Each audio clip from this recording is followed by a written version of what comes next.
আল মসজিদ বাইতুল্লাহ, মসজিদ হলো আল্লাহর ঘর। কার ঘর? আল্লাহর ঘর। আর মসজিদে যারা আসে তারা হলো আল্লাহর মেহমান।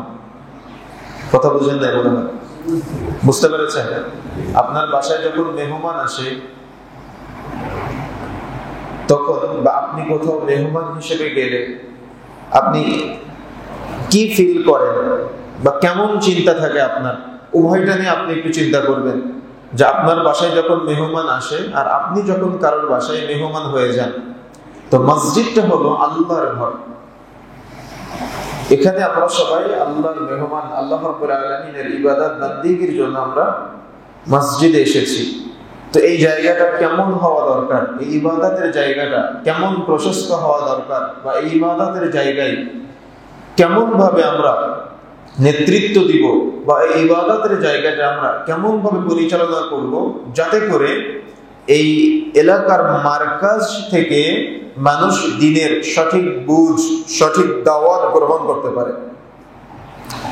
মানুষ এই মার্কাজকে অর্থাৎ মসজিদকে আল্লাহর ঘর মানতে না পারার কারণে মানুষ মসজিদে সালাত আদায় করে, মসজিদ থেকে বের হয়ে যাবতীয় পাপাচারের সাথে জড়িয়ে যায়। বুঝে না যে আমি কোথায় গিয়েছিলাম, কি পড়লাম, কি তিলাওয়াত করলাম, আমি কোথা থেকে আসলাম। তার মধ্যে কোনো ধ্যান ধারণা, চিন্তা চেতনা কিছুই থাকে না। যার কারণেই তো 50 বছর যাবৎ সালাত আদায় করে, কিন্তু 50 বছর সালাত আদায় করার এই জীবনটাতে একজন ব্যক্তি সালাতের A to Z, আল্লাহু আকবার থেকে সালাম ফেরানোর আগ পর্যন্ত কি যে তিলাওয়াত করে, কি যে পড়ে, কিছুই বুঝে না।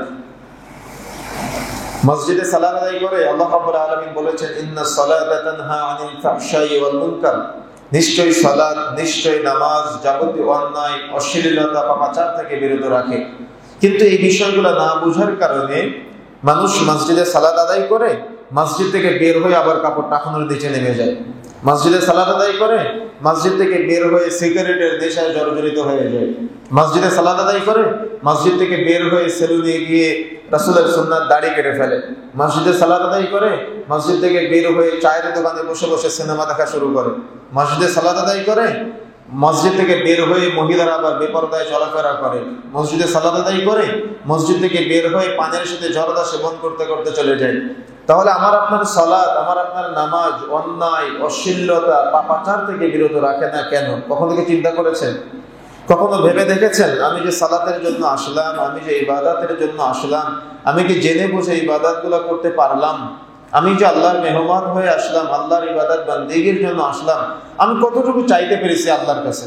আমি কতটুকু আমার হৃদয়ের আশা, আকাঙ্ক্ষা, চাওয়া পাওয়া, ইচ্ছা, অনুভূতিগুলো আমি আমার রবের কাছে ব্যক্ত করতে পেরেছি? আমরা ব্যর্থ, আমরা পারি নাই। কেন? আমরা মসজিদের A to Z, আদান প্রদান, মসজিদের আদব আখলাক, আমরা কিছুই এখনো পর্যন্ত ইলম অর্জন করতে পারি নাই, জ্ঞান অর্জন করতে পারি নাই, নিয়ন্ত্রণ করতে পারি নাই। যার কারণে এই মার্কাজকে আমরা অবহেলার পাত্র হিসেবে রেখে দিয়েছি। একজন ইমাম রেখে দিয়েছি, ইমাম মসজিদ পরিচালনা করবে, আর আমরা সবাই ওই ইমামের উপরে নেতৃত্ব দিব। ইমামকে মসজিদ পরিষ্কার করাবো, ইমামকে দিয়ে মসজিদ ঝাড়ু দেওয়াবো, ইমামকে দিয়ে আজান দেওয়াবো, ইমামকে দিয়ে নামাজ পড়াবো, ইমামকে দিয়ে খুতবা দেওয়াবো, আর আমরা বিন্দাস। কথা কি বুঝতে পেরেছেন? এটা হলো সমাজের বাস্তবতা। এই বাস্তবতা থেকে ফিরে আসতে হবে। এটা হলো আল্লাহর ঘর। এই আল্লাহর ঘর কিভাবে আপনি নিয়ন্ত্রণ করতে পারলে আপনি সফলতা অর্জন করতে পারবেন, কিভাবে আপনি আখিরাতে সুখময় জান্নাত লাভ করতে পারবেন। সামান্য যদি মুয়াজ্জিনের অজুহাত, যদি আমি আপনাদের ফজিলতটা বলি, যে ব্যক্তি আজান দিবে, ওই তার আজানের আহ্বানে সাড়া দিয়ে যত মানুষ সালাত আদায় করতে আসবে, প্রত্যেক ব্যক্তির সালাতের একটা করে নেকির ভাগ মুয়াজ্জিনের আমলনামায় লিপিবদ্ধ হবে। সুবহানাল্লাহ। তো এই দায়িত্বটা শুধুমাত্র ইমাম সাহেবের উপরে চাপিয়ে দিলে হবে? আপনার কি কখনো মন চায় না যে আমি একটু মানুষকে সালাতের জন্য আহ্বান করি? আপনার সন্তানকে দিয়ে এই আহ্বানটা করানোর জন্য আপনার কি কখনো মন চায় না? আপনার কি কখনো একটু ইচ্ছা, অনুভূতি, আশা, আকাঙ্ক্ষা জাগ্রত হয় না যে আমি একটু আহ্বান করি, আমার সন্তানকে একটু প্র্যাকটিস করাই সালাতের জন্য, আজানের জন্য? কিন্তু হবে কিভাবে? আমরা তো দুনিয়া নিয়ে ব্যস্ত হয়ে আছি। আমরা কখন আল্লাহর ঘরকে পরিচালনা করব, আমরা কখন আল্লাহর ঘরকে নিয়ে নিয়ন্ত্রণ করব, চিন্তা করব, এগুলো তো আমাদের ব্রেনে নাই বর্তমানে। এজন্য সংক্ষিপ্ত সময়ে প্রথমে মনে রাখতে হবে, মসজিদ হলো ইবাদতের স্থান। কিসের স্থান বলেন তো? ইবাদতের স্থান, যেখানে ইবাদত করা হয়, চাওয়া হয়, আল্লাহর কাছে কথোপকথন করা হয়, আল্লাহর সাথে হৃদয়ের ইচ্ছা, আশা, আকাঙ্ক্ষা, অনুভূতি ব্যক্ত করার একটা অন্যতম জায়গা। আপনি ব্যবসা বাণিজ্যে সমস্যা আপনার কোথাও না, আপনি মসজিদে এসে 2 রাকাত সালাত আদায় করে সাজদায় গিয়ে আল্লাহর কাছে চোখের পানি ফেলে চান, দেখেন আল্লাহ আপনাকে দেয় কিনা। কিন্তু আমরা ওই ফিলটা করতে পারি নাই, বা ওই অনুভূতির জায়গাটাকে মসজিদে রূপান্তরিত করতে পারি নাই, বা মসজিদকে ওই অনুভূতির জায়গায় আমরা রূপান্তরিত করতে পারি নাই। আমরা শুধুমাত্র সবার শেষে মসজিদে আসি আর সবার আগে মসজিদ থেকে বের হয়ে চলে যায়। কে কার আগে বের হতে পারে এটা নিয়ে ব্যস্ত হয়ে যায়। যার কারণেই তো আজকে জুমার দিন, এই জুমার দিনেও উচিত ছিল আজানের আগে মসজিদে আসা, যাতে করে খুতবা শ্রবণ করে আগামী 1 সপ্তাহ কি খুতবা শ্রবণ, আজকে খুতবা শ্রবণ করে আগামী 1 সপ্তাহ আমি এই শিক্ষায় শিক্ষিত হয়ে চলাফেরা করব। কিন্তু আপনি আসেন সবার শেষে জুমা মসজিদে, এসে আবার সবার আগে বের হয়ে চলে যান। তাহলে কি আপনি গুরুত্ব দিলেন? আপনার সন্তানকে আপনি মসজিদমুখী করতে পারেন না, ইবাদতের স্থানে আপনার সন্তানকে আপনি পাঠাতে পারেন না, বা আপনার সন্তানকে নিয়ে আসলেও আজকে এক শ্রেণীর মানুষ আছে যারা বাচ্চাদেরকে মসজিদ থেকে বের করে দেওয়ার জন্য পাগল পারা হয়ে যায়। জানি না আপনাদের এলাকায় আছে কিনা, তো আমি বিভিন্ন জায়গাতে দেখেছি বাচ্চারা যদি মসজিদে এসে একটু কথা বলে, তাহলে বাচ্চাদের অভিভাবকের সাথে বা বাচ্চাদের সাথে অনেকে কর্কশ আচরণ করে। কি আছে আপনাদের এলাকায় এগুলা? তার মানে অতি পরহেজগার, অতি সুফি, অতি আল্লাহওয়ালা, অতি তাকওয়াশীল। আমি তাদেরকে অতি আল্লাহওয়ালা বলি নাই, তারা আল্লাহওয়ালা সাজে, তারা তাকওয়াশীল সাজে, তারা পরহেজগারিতা সাজে, আসলে তারা আল্লাহওয়ালা না, আসলেই তারা পরহেজগার না। যদি হতো তাহলে হাদিসের ভাষা বুঝতো। রাসূলুল্লাহ সাল্লাল্লাহু আলাইহি ওয়াসাল্লাম বলছেন, মুরু আওলাদাকুম বিসসালাতি আহুম আবনাউ 7 সিনিন। তোমাদের সন্তানদের বয়স যখন 7 বছর হবে, তখন তাদেরকে সালাতের জন্য প্রশিক্ষণ দাও। 10 বছর বয়স পর্যন্ত প্রশিক্ষণ দিতে হবে। 10 বছর বয়সে সালাত আদায় না করলে প্রয়োজনে প্রহার করো, তাদের বিছানা পৃথক করে দাও। তার মানে একটা বাচ্চার বয়স যখন 7 বছর বয়সে পদার্পণ করবে, তখন তাকে সালাতের প্রশিক্ষণ দিতে হবে। 10 বছর পর্যন্ত প্রশিক্ষণ দেবে, 7 থেকে 10 বছর পর্যন্ত। 10 বছর বয়সে সালাত আদায় না করলে পিটিয়ে সালাত আদায় করাতে হবে। কিন্তু দুঃখজনক হলো সত্য যে আজকে আসরের সালাতে মসজিদে মুসল্লি মাত্র 4 জন। এলাকার যুবকরা কোথায়? আপনার সন্তান কোথায়? আর নাই বা কেন? আপনি কি গবেষণা করেছেন কখনো? আপনি কি চিন্তা করেছেন কখনো কেন নাই? কেন সমাজে মসজিদে মুসল্লির সংখ্যা কমে যাচ্ছে? তার একটাই কারণ, বাচ্চাদেরকে ছোট্ট বাল্য অবস্থায় মসজিদ বিমুখ করা। আমাদের মাথার ভিতরে 1 লক্ষ বিলিয়ন সেল আছে। যখন 7 থেকে 10 বছর বয়সে পদার্পণ করে, প্রতিটা বাচ্চার এই সেলগুলো সক্রিয় থাকে। 10 থেকে 12, 12 থেকে 18, এভাবে যত তার বয়স বাড়তে থাকে, এই সেল নিষ্ক্রিয় হয়ে যায়, মরে যায়। আপনি আর যাই ঢোকান না কেন, আপনি ঢোকাতে পারবেন না, বা ওই সেল আর ধরে রাখতে পারবেন না, সেল নষ্ট হয়ে যায়। যেমন আপনি ছোটবেলায় একটা সূরা বা একটা দোয়া মুখস্থ করতে আপনার সময় লাগতো 1 ঘন্টা, আধা ঘন্টা, 10 মিনিট। কিন্তু এখন একটা দোয়া মুখস্থ করতে আপনার সময় লাগে 7 দিন, তাও মুখস্থ হয় না। কেন? ওই সেল নিষ্ক্রিয় হয়ে গিয়েছে, মরে গিয়েছে, যার কারণে আপনি যতই ঢুকানোর চেষ্টা করেন না কেন, ওটা আর ঢুকে না। এই জন্য এই সময়টা হলো 7 থেকে 10 বছর বয়সের মধ্যে আপনি যে শিক্ষাটা দিবেন, এই শিক্ষাটা হলো চূড়ান্ত শিক্ষা। এই শিক্ষাটা হলো উত্তম শিক্ষা। রাসূলের হাদিসকে নিয়ে গবেষণা করা হয়েছে। সুতরাং বন্ধুরা আমার, 7 বছর বয়সের একটা বাচ্চা মসজিদে এসে একটু কথা বলেছে, আপনি বাচ্চাকে মসজিদ থেকে বের করে দিলেন। আপনি বাচ্চার অভিভাবকের সাথে কর্কশ আচরণ করলেন। আপনি বাচ্চার সাথে দেখা যাচ্ছে এমন ভাবে একটা আচরণ করলেন, বাচ্চা পরবর্তীতে মসজিদে আসতে ভয় পায়। কিন্তু মসজিদে নববীর মতো জায়গায় আপনি যান, সেখানে বাচ্চারা যাতে করে সালাতে আসে, নামাজে আসে, এজন্য খেলনার ব্যবস্থা করা হয়েছে। আরে রাসূলুল্লাহ সাল্লাল্লাহু আলাইহি ওয়াসাল্লাম সালাত আদায় করতেছে, রাসূলের ঘাড়ে পিঠে নাতি হাসান হুসাইন উঠে, রাসূলের নামাজের ক্ষতি হয় না, আর আপনি এত বড় পরহেজগার হয়ে গেলেন যে আপনি বাচ্চাকে মসজিদ থেকে বের করে দিলেন। কে ফতোয়া দিয়েছে আপনাকে বাচ্চা কথা বলে আপনার নামাজের ক্ষতি হয়? কে ফতোয়া দিয়েছে বাচ্চা কথা বলে আপনার ফরজ সালাতের ক্ষতি হয়? কে মাসালা দিল আপনাকে যে বাচ্চা কথা বলে আপনার নামাজের ক্ষতি হয়? বাচ্চাকে মসজিদ থেকে বের করলেন কেন আপনি? কে অনুমতি দিয়েছে আপনাকে? রাসূলুল্লাহ সাল্লাল্লাহু আলাইহি ওয়াসাল্লাম বলেছেন, সাহাবা ইকরাম বলেছেন, কোন ইমাম বলেছে, কোন আলেম বলেছে? তাহলে আপনি বাচ্চাকে মসজিদ থেকে বের করলেন কেন? কিয়ামতের মাঠে যদি বাচ্চা আপনার বিরুদ্ধে যায়, আপনি কি জবাব দিবেন? বাচ্চাদেরকে মসজিদ থেকে বের করার ইখতিয়ার আপনাকে কে দিয়েছে? কোন মাসালার ভিত্তিতে আপনি বাচ্চাকে মসজিদ থেকে বের করে দিলেন? উলামা ইকরাম বলেছেন, মসজিদের পিছনের কাতারে যদি বাচ্চাদের কিসির মিছিরের শব্দ শোনা না যায়, মনে করবে পরবর্তী প্রজন্মের মসজিদ মুসাল্লি শূন্য হয়ে যাবে। যার বাস্তবতা আপনি আজকে মিলান। ছেলেগুলো আজকে নেশাখোর, ছেলেগুলো আজকে মাদক দ্রব্যের সাথে জড়িয়ে আছে। আপনি তাকে একদিনের জন্য ডেকে নিয়ে এসে মসজিদে সালাতে উদ্বুদ্ধ করতে পারেন না। একটা 7 বছর বয়সের বাচ্চা মসজিদে এসে কথা বললে আপনি তাকে মসজিদ থেকে বের করে দেন, অথচ আপনার ছেলে ঘুষ খেয়ে ঘুরে বেড়ায়, সুদ খেয়ে ঘুরে বেড়ায়, মাদক দ্রব্য সেবন করে ঘুরে বেড়ায়, সেদিকে আপনার কোনো বাজ বিচার নাই। আরেকজনের ছেলে মসজিদে আসলে আপনি তাকে মসজিদ থেকে বের করে দেন। কেন? কে অনুমতি দিয়েছে আপনাকে? কে এখতিয়ার দিয়েছে আপনাকে বাচ্চাকে মসজিদ থেকে বের করে দেওয়ার জন্য? এই বাচ্চাটা যদি এখানে সালাতে এসে অভ্যস্ত না হয়, তাহলে সে সালাত আদায় করবে কিভাবে? সে আল্লাহর নৈকট্যশীল বান্দাদের অন্তর্ভুক্ত হবে কিভাবে? আজকে সমাজ এই এমন জাহালতের মধ্যে নিমজ্জিত হয়েছে, বাচ্চাদেরকে সালাতে অভ্যস্ত না করার কারণে, দোয়া কালাম মুখস্থ না করার কারণে আপনার 50 বছর বয়স, আপনি এখনো পর্যন্ত রুকু থেকে সুবহানাল্লাহ আযীম পাঠ করেন, আপনি এর অর্থ জানেন না। কেন? আপনার বাবা আপনাকে শেখায় নাই তাই। আপনার 50 বছর বয়স, আপনি এখনো সুবহানাল্লাহ আলা সাজদায় গিয়ে তিলাওয়াত করেন, আপনি এখনো পর্যন্ত এর অর্থ বুঝেন না। কেন? আপনি মুখস্থ করতে পারেন নাই, আপনি অনুধাবন করতে পারেন নাই, সেজন্য এখনো পর্যন্ত আপনি আল্লাহু আকবার শব্দের অর্থ জানেন না, এখনো পর্যন্ত আপনি সূরা ফাতিহার অনুবাদ জানেন না, এখনো পর্যন্ত আপনি রুকু থেকে সুবহানাল্লাহ আযীম তিলাওয়াত করেন, আপনি এর অর্থ জানেন না। সুবহানাল্লাহ আলা পাঠ করেন, আপনি এর অর্থ জানেন না। আপনি বৈঠকে বসে আত্তাহিয়াতু দুরূদ শরীফ দোয়া মাসুরা যে তিলাওয়াত করেন, আপনি কিছুই বুঝেন না আপনি নামাজের মধ্যে কি পড়েন। তো আল্লাহ যে আপনাকে 50 বছরের একটা জীবন দান করেছে, এই জীবনের সফলতা কি আপনি আমাকে বুঝান। আল্লাহ রাব্বুল আলামিন আপনার যে 40 বছরের যে একটা জীবন দান করেছে, আপনার এই 40 বছরের জীবনের সার্থকতা কি? আপনি কি স্বার্থ হাসিল করেছেন?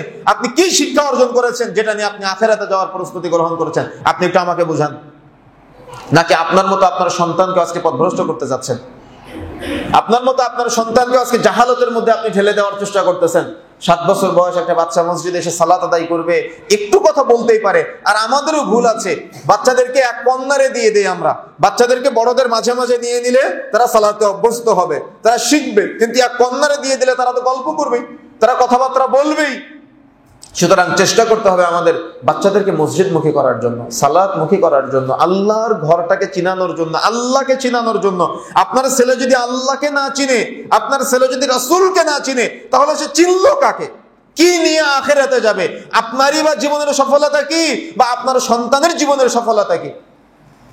আপনি কি কখনো ফিল করেছেন? আপনি কখনো উদ্ভাবন করেছেন? আচ্ছা, আপনার কি একটু লজ্জা লাগে না? আপনার কি একটু খারাপ লাগে না যে আমার ছেলেটা সালাত আদায় করে না, ফজরের সময় ঘুমায় থাকে? আপনার কি একটু শরম লাগে না যে আমার ছেলেটা জুমার দিন সবার শেষে মসজিদে আসে? আপনার কি একটু লজ্জা লাগে না? লজ্জা কি একদমই নাই যে আমার ছেলেটা সিগারেট খেয়ে ঘুরে বেড়ায়? আমার ছেলেটা এমন চুলের কাটিং দিয়েছে যে চুলের কাটিং উদ্ভট, সামনে এক কালার, ডানে এক কালার, বামে এক কালার, পিছনে এক কালার। আপনার ছেলেকে দেখলে মুসলমানের ছেলে মনে হয় না? আপনার কি একটু লজ্জা লাগে না, একটু শরম লাগে না যে আমার ছেলেটা কোন দিকে যাচ্ছে? আমার ছেলেকে আমি নামাজমুখী করতে পারলাম না, আমার ছেলেকে আমি আল্লাহওয়ালা বানাতে পারলাম না, আমার ছেলেকে আমি ইসলামের সুশীতল ছায়াতলে আমার ছেলেকে আমি পথ দেখাতে পারলাম না। আপনার কি একটু লজ্জা লাগে না? একটু কষ্ট লাগে না? আপনার ছেলে তো গোল্ডেন এ প্লাস না পেলে আপনার ব্যাপক লজ্জা লাগে, শরম লাগে, রাস্তায় বের হতে পারেন না। তো আপনার ছেলে যখন জান্নাতে যেতে পারবে না, তখন আপনার কি হবে? আমার কথা কি বুঝতে পেরেছেন? সুতরাং প্রিয় বন্ধুরা আমার, যে কথা বলতে চাচ্ছিলাম, ছোট্ট বাচ্চাদেরকে সালাতে অভ্যস্ত করা, এটা হলো পিতামাতার অন্যতম একটা দায়িত্ব।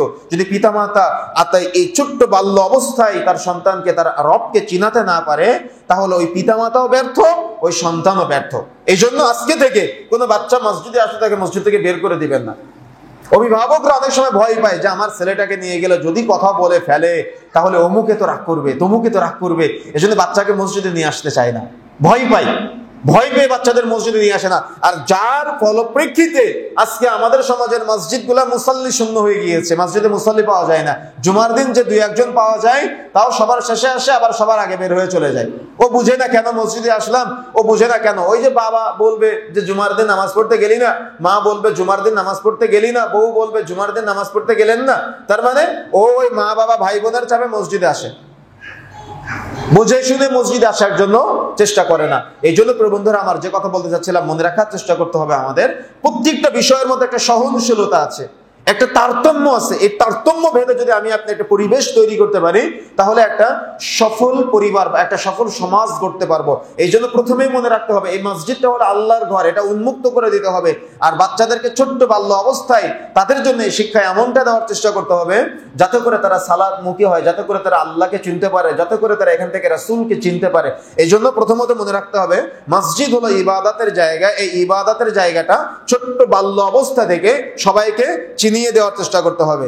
2 নম্বরে মনে রাখার চেষ্টা করতে হবে, এই মসজিদ নির্মাণের কাজে বা মসজিদ প্রচার প্রসারের কাজে বা মসজিদকে উন্নয়নের কাজে, উন্নয়ন হতে পারে বিল্ডিং বা কাঠামোগত উন্নয়ন, উন্নয়ন হতে পারে শিক্ষাক্রমের মাধ্যমে উন্নয়ন, উন্নয়ন হতে পারে সালাতে মানুষকে বেশি আগ্রহী অর্থাৎ বেশি উদ্দীপনা প্রেরণা দেওয়ার মাধ্যমে তার মানে দেখা যাচ্ছে মসজিদকে বাড়ানোর জন্য, মসজিদের গুরুত্ব বোঝানোর জন্য বা মসজিদে ইবাদতের জায়গা এটা মানুষকে জানানোর জন্য বা জানান দেওয়ার জন্য এই পরিবেশগুলো আপনি আমি যদি একটু চেষ্টা করি, যেমন স্ট্রাকচারাল, যা দেখা যাচ্ছে মসজিদ একসময় মাটির ছিল, বিল্ডিং হয়েছে, বিল্ডিং হওয়ার পরে টাইলস হয়েছে, ছাদ হয়েছে, এসি হয়েছে।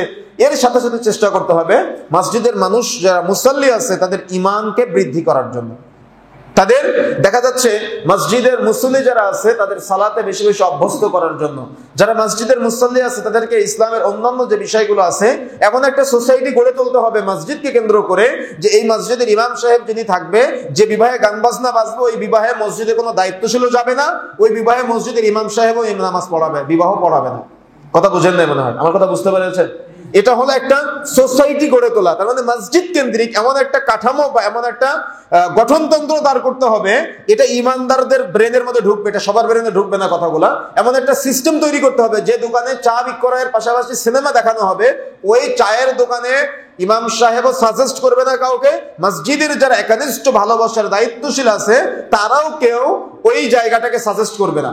বা দেখা যাচ্ছে একটা মুদিখানার দোকান, সেখানে দেখা যাচ্ছে মুদিখানার হালাল পণ্য বিক্রয় করার পাশাপাশি হারাম পণ্যগুলো বিক্রয় করতেছে, তখন সবাই ঐক্যবদ্ধভাবে যদি এটাকে বয়কট করে, একটা এলাকা কেন্দ্রিক বা একটা সমাজ কেন্দ্রিক, তাহলে ওই সমাজে ওই নেশা জাতীয় দ্রব্য ছড়াবে না। আর যখন নেশা জাতীয় দ্রব্য ছড়াবে না, তখন এলাকার যুবকরা এই নেশা থেকে বিরত থাকার চেষ্টা করবে।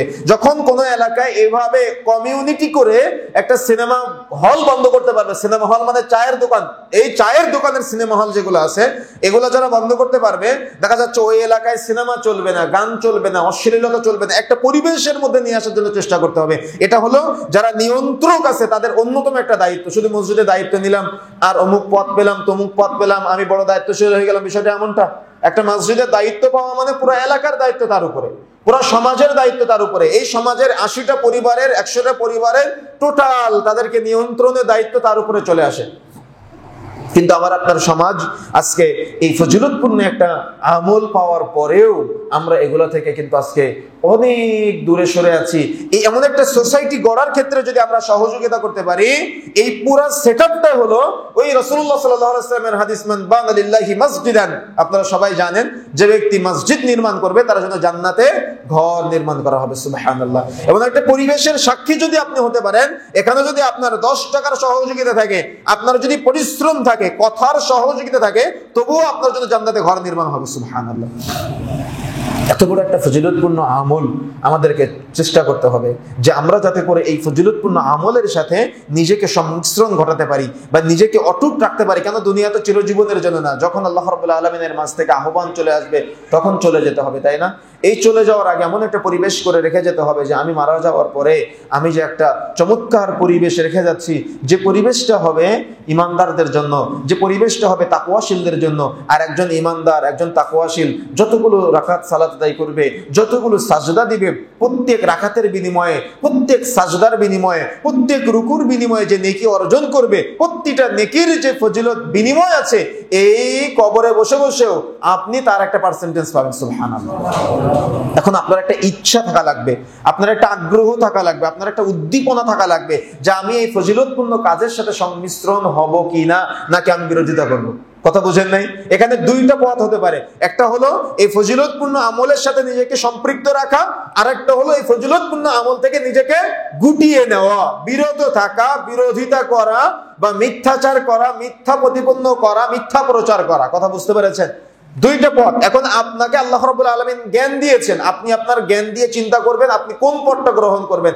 আপনি কি সাদাকায়ে জারিয়ার কাজে সহযোগিতা করবেন, সাথে থাকবেন, পরামর্শ দিবেন, নাকি আপনি সাদাকায়ে জারিয়া থেকে নিজেকে গুটিয়ে রাখবেন? সাদাকায়ে জারিয়ার কাজ যারা করতেছে তাদের ভুল ধরা, তাদের পিছনে লেগে থাকা, তাদেরকে নিয়ে সবসময় মানুষের কাছে গ্রুপিং করা, এগুলোর সাথে আপনি জড়িত থাকবেন, এটা আপনার চিন্তা। সমাজে এগুলো হয়, অহরহ হয়, এজন্য আমাদেরকে এগুলা থেকে বের হয়ে এসে লিল্লাহ, আল্লাহর জন্য নিজেকে সোপার্দ করে দিতে হবে এবং চেষ্টা করতে হবে সমাজকে এই সুন্দর পরিবেশের মধ্যে গড়ে তোলার জন্য। এখন আসুন, মসজিদ এটা হলো সাদাকায়ে জারিয়ার অন্যতম একটা প্ল্যাটফর্ম। এই সাদাকায়ে জারিয়ার প্ল্যাটফর্মে আমাদেরকে অতপ্রতভাবে বাচ্চাদেরকে নিয়ে আসার জন্য এবং একটা পরিবেশ তৈরি করার জন্য যে যেখানে আছেন তার নিজ নিজ অবস্থান থেকে আপ্রাণ চেষ্টা করা, এটা হলো একটা ইমানদারের বৈশিষ্ট্য। মসজিদে যখন আমরা প্রবেশ করব, মসজিদে প্রবেশ করার সময় ডান পা দিয়ে প্রবেশ করে মনে রাখার চেষ্টা করতে হবে, মসজিদে প্রবেশ করে প্রথমে একটা কাজ আছে, সেটা হলো যদি দেখেন যে এখনো ফরজ সালাতের জন্য কিছু সময় বাকি আছে, সুন্নাত সালাত আদায় করার সময় আছে, তাহলে চেষ্টা করবেন, মসজিদের একটা হক আছে, সেটা হলো মসজিদে প্রবেশ করে 2 রাকাত সালাত আদায় করা। সহিহ বুখারী 10 নম্বর পর্বের 8 নম্বর পর্বের 10 নম্বর প্রথম নম্বর খণ্ডের 10 নম্বর পর্বের 8 নম্বর অধ্যায়ের মধ্যে আসছে, রাসূলুল্লাহ সাল্লাল্লাহু আলাইহি ওয়াসাল্লাম বলেছেন, দাখালাল মাসজিদ রাকাতাইন ক্বাবলা ইয়াজলিস, যে ব্যক্তি মসজিদে প্রবেশ করবে সেজন্য 2 রাকাত সালাত আদায় না করে না বসে। তার মানে 2 রাকাত সালাত আদায় না করে সে বসতে পারবে না। যখনই মসজিদে প্রবেশ করবেন, মসজিদের একটা হক হলো যে প্রথমে 2 রাকাত সালাত আদায় করতে হবে, তারপরে মসজিদে বসতে হবে। আপনার সন্তানকে আপনি শিক্ষাটা দিবেন, এই নমনীয়তার শিক্ষাটা দিবেন, যখনই সে মসজিদে প্রবেশ করবে মসজিদের হকটা যেন সে আদায় করে নেয়। আমাদের সমাজে দেখবেন কিছু কিছু মসজিদে লেখা থাকে, এরকম জায়গায় লাল বাতি জ্বালানো থাকে, যে লাল বাতি চলাকালীন সময় সুন্নত নামাজ পড়া নিষেধ। আচ্ছা, যেখানে রাসূলুল্লাহ সাল্লাল্লাহু আলাইহি ওয়াসাল্লাম বলেছেন মসজিদে প্রবেশ করলে 2 রাকাত সালাত আদায় না করে বসতে পারবে না, সেখানে আমার কি কোনো ইখতিয়ার আছে লাল বাতি জ্বালানোর? আমার কথা বুঝেন না মনে হয়, কথা বুঝতে পেরেছেন? আপনাদের এলাকায় আছে কি জানি না, তবে আমি বিভিন্ন জায়গাতে দেখেছি যে এই লাল বাতি চলাকালীন সময় সুন্নত নামাজ পড়া নিষেধ, এইভাবে তারা প্রচার করে এবং লেখা পর্যন্ত থাকে। জুমার খুতবা যখন চলে, খুতবা চলাকালীন সময় মসজিদের মধ্যে এসে বসে পড়ে, তারপরে 2 খুতবার মাঝখানে একটা সময় দেয়, ওই সময়ে সুন্নাত সালাত আদায় করে। এগুলো নেহায়াত সুন্নতের বিরোধিতা করা ছাড়া আর কিছুই না। সুন্নতের পক্ষে হলো যখনই আপনি মসজিদে প্রবেশ করবেন তখন আগে 2 রাকাত সালাত আদায় করবেন, তারপর আপনি মসজিদে বসবেন। আপনাকে রাসূলুল্লাহ সাল্লাল্লাহু আলাইহি ওয়াসাল্লাম এই অনুমতি দেয় নাই মানুষের 2 রাকাত নামাজ বন্ধ করার জন্য। কথা বুঝতে পেরেছেন? অর্থাৎ যখনই আপনি মসজিদে প্রবেশ করবেন আপনি 2 রাকাত সালাত আদায় করবেন, তারপরে আপনি বসবেন। 2 রাকাত সালাত আদায় না করে আপনি মসজিদে বসতে পারবেন না। আর এই কখনো দুঃসাহস দেখানো যাবে না যে লাল বাতি চলাকালীন সময় সুন্নত নামাজ পড়া নিষেধ। লাল বাতি জ্বালিয়ে রাসূলের সুন্নতের বিরোধিতা করার চেষ্টা করবেন না, লাল বাতি জ্বালিয়ে রাসূলের আদর্শের বিরোধিতা করার চেষ্টা করবেন না। যদি আপনি করেন তাহলে রাসূলুল্লাহ সাল্লাল্লাহু আলাইহি ওয়াসাল্লামের হাদিসের বিরোধিতা করার কারণে আপনার ঈমান নষ্ট হয়ে যেতে পারে। আর এখন তো এই ব্যাপারে প্রচুর দাওয়াত হচ্ছে, দাওয়াত পাওয়ার পরেও যদি আপনি এগুলো অটুট রাখেন তাহলে সুন্নতের বিরোধিতা করার কারণে ঈমান নষ্ট হয়ে যেতে পারে, কালিমা পড়ে মুসলমান হতে হবে। এই জন্য সতর্ক হতে হবে, সাবধান হতে হবে। সুন্নতের গুরুত্বের ব্যাপারে আপনি যদি সুন্নাতের গুরুত্ব না দিয়ে বরং সুন্নাতের বিরোধিতা করেন তাহলে কিন্তু ঈমান নষ্ট হয়ে যাবে। কেন জানেন? ঈমান ভঙ্গের মৌলিক 11টি কারণ আছে, তার মধ্যে 7 নম্বর কারণ হলো সুন্নতের বিরোধিতা করা। সাপোজ কোন একটা সুন্নাত আপনি মানতে পারতেছেন না, এটা আপনার ব্যাপক মনে হচ্ছে যে এটা আমার দ্বারা মানা সম্ভব না, তার মানে আপনি পাপের মধ্যে আছেন। কিন্তু আপনি যদি মানতে না পারেন তবুও বিরোধিতা করবেন না। কথা বুঝেন না মনে হয়? আপনি যদি মানতে নাও পারেন তবুও আপনি কি করবেন না? বিরোধিতা করবেন না। কেন? মানতে না পারলে এটা আপনার ঈমানের দুর্বলতা, ব্যক্তিত্বের দুর্বলতা। কিন্তু আপনি বিরোধিতা করলেন মানে রাসূলের বিরোধিতা করলেন, সুন্নতের বিরোধিতা করলেন মানে রাসূলের আদর্শের বিরোধিতা করলেন। এটা প্রত্যেক ক্ষেত্রে, শুধু লালবাতির ক্ষেত্রে না, প্রত্যেক ক্ষেত্রে যখন কোনো সুন্নতের আলোচনা হবে, যখন কোনো সুন্নতের বয়ান হবে, যখন কোনো সুন্নতি কোনো কাজ হবে, যদি আপনি মানতে না পারেন তাহলে আপনি আবার রাগ দেখায়েন না, আপনি আবার ক্ষোভ দেখায়েন না। আপনি ক্ষোভ কাকে দেখাচ্ছেন? আপনি রাগ কাকে দেখাচ্ছেন? আপনি রাগ আমাকে দেখানো মানে রাসূলকে দেখানো। আপনি কি চান রাসূলকে রাগ দেখাতে? এটা আপনার উপরে ছেড়ে দিলাম। সুতরাং প্রিয় বন্ধুরা আমার, যে কথা বলতে চাচ্ছিলাম, মসজিদটা হলো ইবাদতের জায়গা, মসজিদটা হলো এই চলমান এমন সাদাকায়ে জারিয়ার একটা চমৎকার প্রক্রিয়া। মসজিদে প্রবেশ করে 2 রাকাত সালাত আদায় না করে আমরা যেন মসজিদে না বসি, সেদিকে আমাদের খেয়াল রাখার চেষ্টা করতে হবে। আরেকটা বিষয়, যখন আমরা সালাতে দাঁড়াই, মসজিদের আদবের মধ্যে অনেকে উল্লেখ করেছেন, অনেক উলামায়ে কেরাম, যে মসজিদে প্রবেশের সময় অবশ্যই কাপড় টাকানোর উপরে পড়তে হবে। কিন্তু এ ব্যাপারে জমহুর উলামায়ে কেরাম বলেছেন, শুধু মসজিদে প্রবেশের সময় যদি কেউ কাপড় টাকানোর উপরে পড়ে আর মসজিদ থেকে বের হয়ে কাপড় টাকানোর নিচে নেমে যায়, তবুও সে শাস্তি থেকে মওকুফ হতে পারবে না। কেন পারবে না? রাসূলুল্লাহ সাল্লাল্লাহু আলাইহি ওয়াসাল্লাম তো কঠিন ভাবে বলেছেন যে যার কাপড় যতদূর পর্যন্ত কাপড় টাকানোর নিচে পুরুষের থাকবে ততদূর পর্যন্ত জাহান্নামের আগুনে দাউ দাউ করে জ্বলবে। শুধু মসজিদে প্রবেশ করে আপনি কাপড় টাকানোর উপরে, মসজিদ থেকে বের হয়ে কাপড় টাকানোর নিচে পড়বেন, এটার অনুমতি ইসলাম আপনাকে দেয় নাই। বরং 24 ঘন্টা একজন পুরুষ মানুষের কাপড় টাকানোর উপরে থাকতে হবে, কাপড় টাকানোর নিচে থাকতে পারবে না। মহিলাদের কাপড় টাকানোর নিচে রাখতে হবে, পুরুষের কাপড় টাকানোর উপরে। কিন্তু সমাজের মানুষ এমন ভাবে উল্টে গিয়েছে আজকে, পুরুষের কাপড় টাকানোর নিচে আর মহিলাদের কাপড় টাকানোর উপরে। কেন? দাওয়াত না থাকার কারণে। এটা শুধু মসজিদের আদব, মসজিদের আখলাক না, এটা সমাজের আদব, এটা সমাজের আখলাক। কিন্তু আমরা না বুঝার কারণে আজকে এই অপরাধের সাথে জড়িয়ে যাচ্ছি। শুধু মসজিদে প্রবেশ করার সময় আবার আপনার কাপড় টাকানোর উপরে থাকবে এমনটা না, মসজিদেও কাপড় টাকানোর উপরে থাকবে পুরুষের, মসজিদের বাহিরেও কাপড় টাকানোর উপরে রাখতে হবে। এটা আজকে কিন্তু সমাজের বাস্তবতা কি জানেন? যে যত আধুনিক হয়, যে যত মডার্ন হয়, তার কাপড় তত টাকানোর নিচে নামে। দেখবেন অনেকে কাপড় টাকানোর নিচে পড়তে পড়তে পড়তে পড়তে জুতার নিচে চলে যায়, ছিঁড়ে যায় এক অংশ, এবং এটাকে তারা ট্র্যাডিশন মনে করে। সবচেয়ে বড় বাস্তবতাকে জানেন? কথা প্রসঙ্গে বলে রাখি, আজকে এমন একটা সমাজ আমাদের দিকে যাচ্ছে, বা আমরা আগামী সমাজ এমন একটা সমাজ পাচ্ছি আগামীতে, যে সমাজটা বখাটে এদের সমাজ, যে সমাজটা নেশাখোরদের সমাজ, যে সমাজটা এমন একটা সমাজ আমাদের মাঝে দাওয়াত না থাকার কারণে বা মসজিদ নিয়ন্ত্রণ না করার কারণে এমন একটা যুব সমাজ আসতেছে যাদের রুচির দুর্ভিক্ষ দেখতে পাচ্ছি আমরা। রুচির দুর্ভিক্ষ বুঝেন? বুঝেন কি আপনি রুচির দুর্ভিক্ষ কি জিনিস? রুচির দুর্ভিক্ষ মানে একটা ছেলে এমন একটা জামা গায়ে দিচ্ছে যে জামাটার মধ্যে 4-5 জায়গায় ছেঁড়া ফাটা। কথা বুঝেন না মনে হয়? এমন একটা জামা গায়ে দিচ্ছে যে জামাটার মধ্যে 4-5 জায়গায় ছেঁড়া ফাটা।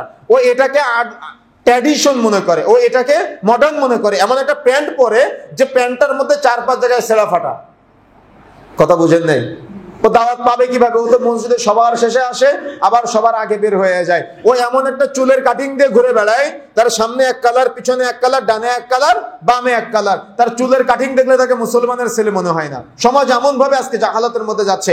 আর সমাজ নিয়ন্ত্রক যারা আছে এরা ঘুমায়, এরা মনে করে আমি দায়িত্ব পেলাম, আমি মুই কি হনুরে, তাই না? কথা বুঝেন না মনে হয়? কথা বুঝতে পেরেছেন? সুতরাং প্রিয় বন্ধুরা আমার, যে কথা বলতে চাচ্ছিলাম, এই সমাজ জাহালতের এই অধঃপতন থেকে যদি আপনি ফিরে নিয়ে আসার জন্য এখন থেকে পরিকল্পনা গ্রহণ না করেন, তাহলে আপনার সমাজ ধ্বংস হয়ে যাবে, আপনার সমাজ নেশাখোরে ভরে যাবে, আপনার সমাজ জেনাখোরে ভরে যাবে, আপনার সমাজ পতিতালয়ের নারীদের আনাগোনায় ভরে যাবে। পতিতালয়ের নারী বললাম কাদেরকে জানেন? যারা টিকটকার, যারা রিলস ভিডিওর মাধ্যমে তাদের চেহারার সৌন্দর্য মানুষের কাছে প্রকাশ করে। এরা কারা? এরা আপনারই মেয়ে, এরা আপনারই ছেলে, এরা আপনারই সন্তান। এরা আজকে মানুষদেরকে, তার মানে আগে তো মানুষ টাকা দিয়ে পতিতালয়ে যেত, কিন্তু লজ্জাজনক বিষয় হলো আজকে আপনার মেয়েটা তার নিজের চরিত্র নিজের টাকা দিয়ে মানুষের কাছে প্রচার করে। কেন এগুলো হচ্ছে? এরা কি মুসলিম না? কেমন মুসলিম, কেমন তাকওয়া, কেমন পরহেজগার? দাওয়াতের প্রভাব জানেন? আমি গত মাসে মদিনায় ছিলাম, একটা দোকানে আছি, খেজুরের দোকান, আমাদের এক দিনী ভাইয়ের, আপনাদের কুমিল্লার মানুষ তিনি। তো ওনার দোকানে আসছি, দেখলাম একজন মদিনার একজন নারী, উনি খেজুর কিনতে আসছে, পুরোপুরি পর্দা, হাত মোজা পা মোজা একেবারে ঢিলাঢালা বোরখা পরে উনি আসছে। তো আসার পরে উনি খেজুর কিনতেছে। তো ওনার ছেলেকে দিয়ে জিজ্ঞাসা করছে কোন খেজুরের নাম কোনটা কোনটা কি কি। তো তখন ওই দোকানদার ভাই, যিনি আমাদের দিনী ভাই, উনি আবার বলে দিল ছেলেকে। তখন ছেলে আবার মাকে গিয়ে বলল। তো যখন মহিলা খেজুর নেবে, 1 কেজি খেজুর নিল, তো নেওয়ার পরে টাকাটা আবার ছেলের হাত দিয়ে দিল। তখন আমরা তো এমন পরিবেশে অভ্যস্ত না, পরিবেশটা আমাদের সমাজে ভিন্ন। মহিলারা দোকানে গিয়ে যত কথা বলতে পারে, যত বার্গেনিং করতে পারে, এটা আমাদের সমাজের ট্র্যাডিশন বা আমাদের সমাজের অভ্যস্ত বা পরিবেশ। তো তখন আমি ভাইকে জিজ্ঞাসা করলাম, আপনাদের কুমিল্লার ভাই, তখন বললাম ভাই ওরা কি আসলে অহংকার করে কথা বলে না, না বিষয়টা কিসে কি? তখন বলতেছে না ভাই বিষয়টা এমনটা না, ওরা ওই কণ্ঠের পর্দার হেফাজত নষ্ট যাতে করে না হয় সেই জন্য দোকানদারের সাথে কথা বলেন। কথা বুঝেন না মনে হয়? দাওয়াত কি জিনিস বুঝেন? পরিবেশ কি জিনিস? সমাজ কি জিনিস? বা কিভাবে একটা সমাজ পরিবর্তন করা যায়, একটা মসজিদ কমিটি চাইলে পারে একটা সমাজ পরিবর্তনের জন্য, কিন্তু একটা মসজিদ কমিটি মসজিদের বিশাল বড় সেক্রেটারি মসজিদ থেকে বের হয়ে সিগারেট টানতে টানতে চলে যায়। আপনি রাগ করলে আমার কিচ্ছু করার নাই, কথা বুঝেন নাই? আমার কথা কি বুঝতে পেরেছেন? আপনি এত বড় একটা দায়িত্ব নিয়ে বসে আছেন, আপনি অর্থ সম্পাদক, কিন্তু দেখা যাচ্ছে আপনি সুদখোর। আমার কথা কি বুঝতে পেরেছেন? আপনি বিশাল বড় দায়িত্ব নিয়ে বসে আছেন, আপনি ক্যাশিয়ার, কিন্তু আপনি ঘুষখোর। সমাজের সব ঘুষের ব্যবসা আপনার কাছে, সমাজের সব টেন্ডারবাজির ব্যবসা আপনার কাছে। তাহলে আপনি যে ক্যাশিয়ার হলেন, আপনি যে অর্থ সম্পাদক হলেন, আপনার কাছে কি মসজিদের অর্থ আমানত আছে? ঠিক আছে, আমার কথা বুঝেন নাই মনে হয়। আপনি রাগ করলে আমার কিছু করার নাই, কারণ এটা বাস্তবতা। সমাজের এই বাস্তব চিত্রগুলা আমরা যদি একটু দেখভাল না করি, তাহলে সমাজ জাহালতের মধ্যে চলে যাবে। যে কিছু হয়ে গিয়েছি, কিন্তু না, আমাদের সমাজ আজকে জাহালতের মধ্যে নিমজ্জিত। আমাদের সমাজ আজকে অশ্লীলতার অতল গহ্বরে নিমজ্জিত হয়ে আছে, অতল গহ্বরে নিমজ্জিত হয়ে আছে। সুতরাং প্রিয় বন্ধুরা আমার, যে কথা বলতে চাচ্ছিলাম, এই সমাজকে ফিরিয়ে নিয়ে আসার জন্য আমাকে আপনাকে আপ্রাণ চেষ্টা করতে হবে। যদি আপনি আপ্রাণ চেষ্টা না করি, তাহলে আমার এই সমাজ ধ্বংস হয়ে যাবে, আগামীর প্রজন্ম ধ্বংস হয়ে যাবে, মেয়েরা ধ্বংস হয়ে যাবে, যুব সমাজ ধ্বংস হয়ে যাবে, যুবতীরা ধ্বংস হয়ে যাবে। তারা চেহারা প্রদর্শনের মাধ্যমে নোংরা সংস্কৃতিদের বেড়ে এমন ভাবে চলে আসবে। একটা সময় ছিল যখন মেয়েরা মুরব্বীদের দেখলে মাথায় কাপড় দিত, কিন্তু এখন রাস্তায় ছেলেদের দেখলে মাথার কাপড় আরো ফেলে দেয়। আফসোস আপনি রাখবেন কোথায়? এই দুঃখ আপনি রাখবেন কোথায়? এই কষ্ট আপনি রাখবেন কোথায়? একটা সময় ছিল যখন একটা ছেলে পাপ করলে, অর্থাৎ প্রকাশ্যে পাপ করতে লজ্জা পেত, লজ্জা লাগতো তার, কিন্তু পাপ করে প্রকাশ্যে বুক ফুলায় ফুলায় পাপ করে। বর্তমান সমাজে কেন কেন এমনটা হচ্ছে? আমাদের গাফিলতির কারণে, আমাদের অনীহার কারণে, আমাদের অভিভাবকদের ভুল করার কারণে। রাসূলুল্লাহ সাল্লাল্লাহু আলাইহি ওয়াসাল্লাম বলছেন, আল হায়াউ লা ইয়াতি ইল্লা বিখাইর, লজ্জাশীলতা কল্যাণ ছাড়া কিছুই আনয়ন করে না। যেখানে লজ্জা নাই সেখানে কল্যাণ নাই। লজ্জার শিক্ষাটা পাবে কিভাবে? এই একটা লজ্জার ছোট্ট হাদিসের তিনটা ব্যাখ্যা আছে। এক, যদি কোনো ব্যক্তি নিজেকে নিজে লজ্জা পায়, তাহলে সে কখনো পাপ করতে পারে না। নিজেকে নিজে লজ্জা পাওয়া মানে যে আমি তো আল্লাহর বান্দা, আমি পাপ করতে পারি না, এই পাপ আমার দ্বারা সম্ভব না, এভাবে নিজেকে নিজে লজ্জা পেতে হবে না, এই পাপ আমি করতে পারি না। নিজেকে নিজে লজ্জা পাওয়ার সাথে সাথে অভিভাবকদের লজ্জা পেতে হবে। তবে নাসরুদ্দিন আলবানী রাহিমাহুল্লাহ আরেকটা পয়েন্ট যুক্ত করেছেন, অভিভাবকদের লজ্জা পাওয়ার সাথে সাথে অভিভাবকরা যেন ছোটদের লজ্জা পায়। বুঝেন না মনে হয়? বুঝতে পেরেছেন কি? নিজেকে নিজে লজ্জা পাওয়া, তার মানে আমি যে পাপ করতেছি, আমি তো আব্দুল্লাহ, আমি এই পাপ করতে পারি, আমি তো আব্দুর রহমান, আমি এই পাপ করতে পারি, এটা আমার দ্বারা সম্ভব না, আমার আল্লাহ তো দেখছেন। কথা বুঝেন নাই? তারপরে অভিভাবকদের লজ্জা পাওয়া, যে আমি কি আমার দাদার সামনে পাপ করতে পারি, আমি কি আমার বাবার সামনে পাপ করতে পারি, আমি আমার দাদার সামনে দাড়ি কাটতে পারি, আমি আমার বাবার সামনে সিগারেট খেতে পারি, আমি আমার চাচার সামনে ঘুষ খেতে পারি। কথা বুঝেন না মনে হয়? কথা বুঝতে পেরেছেন? তবে নাসরুদ্দিন আলবানী রাহিমাহুল্লাহ আরেকটা পয়েন্ট যুক্ত করেছেন, সেটা হলো অভিভাবকরা ছোটদের লজ্জা পাওয়া। এটা হলো মৌলিক একটা গুরুত্বপূর্ণ ব্যাপার। কেন জানেন? এটার মধ্যে গায়রত একটা অন্যতম ইবাদত, গায়রত একটা অন্যতম ইবাদত, বড় ইবাদত। গায়রতটা হলো এখানে লুকায় আছে।